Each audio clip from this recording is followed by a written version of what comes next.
పరిశుద్ధాత్మను గోరుము అనే కీర్తనలో పల్లవి ఏమి తెలియజేస్తుందంటే, మానవులందరి మీద తన ఆత్మను ఉంచుతానని పరలోకపు తండ్రి అయిన దేవుడు వాగ్దానము చేశాడు.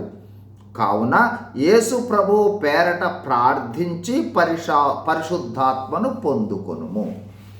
మొదటి చరణం తెలుపునది ఏమంటే, పరిశుద్ధాత్మ లేకుండా బైబిల్ చదివినట్లు కాదు.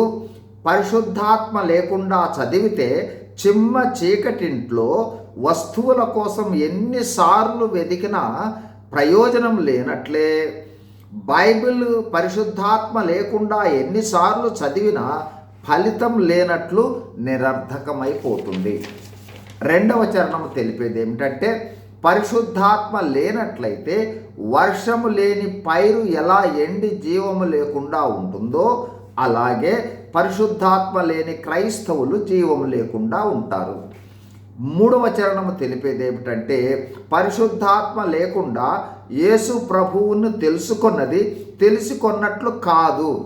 ఎందుకంటే పరిశుద్ధాత్మ లేకుండా నరరూపము ధరించి యేసు ప్రభువు పాపుల కొరకు మరణించిన ఆయన కరుణ యొక్క లోతులు మనము కనుగొనలేము. ఈరోజు 4వ చరణమును ధ్యానిద్దాం. పరిశుద్ధాత్మ లేనిది జీవము లేని బ్రతుకే బ్రతుకు కాదది. దురితేచ్ఛలను గొప్ప యురులందగిలి భక్తి తరగిపోవుట కద్ది దొరకనందున సుమ్ము.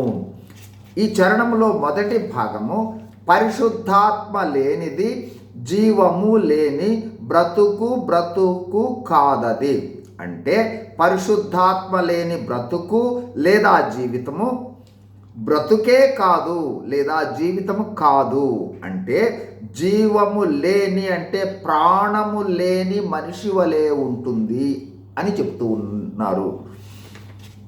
రెండవ భాగం దురితేచ్ఛలను గొప్ప యురులందగిలి భక్తి తరగిపోవుట కది దొరకనందున సుమ్ము. అంటే పరిశుద్ధాత్మ లేకపోతే దురితేచ్ఛలు అంటే చెడ్డ కోరికలు, మరో విధంగా పాపములు అనే ఉరిలో మానవుడు పడిపోవుట చేత దేవుని యందు భక్తి తగ్గుతూ పోతుంది.